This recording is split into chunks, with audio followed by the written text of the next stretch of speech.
Без конкурс, без лиценца и без никаква документација се избираат директори во дел од училиштата низ Скопје. Таков пример е двојазичното основно училиште Братство од Скопски Карпош, кое неколку пати досега го поништува конкурсот поради избор на директор кој незаконски конкурира на јавните повици. Алфа дојде до документи на кои јасно се гледа дека потенцијалната кандидатка Рухие Сали нема ниту целосна документација иако директорувала еден мандат. Поради тоа сега општината ја назначува Лидија Серафимова, односно ја фрла во огин без нејзина желба и без распишан конкурс. Како што сведочат вработените наставници кои ги донесува документите и сакаат да останат анонимни, ниту Лидија нема комплетна документација. Актуелната ВД директорка од основното училиште Братство од Скопски Карпош не ги демантираше информациите до кои дојде Алфа.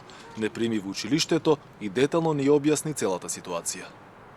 Изборот на директорот во основното училиште Братство направи голем раздор во школото и буквално го скара персоналот и наставниците, кои добар дел не разговараат едни со други поради пропаднатите конкурси. Се надевам дека периодов ќе се избере директор, за јас да се вратам на моето работно место, оделенски наставник и конечно школото да функционира во мир и хармонија.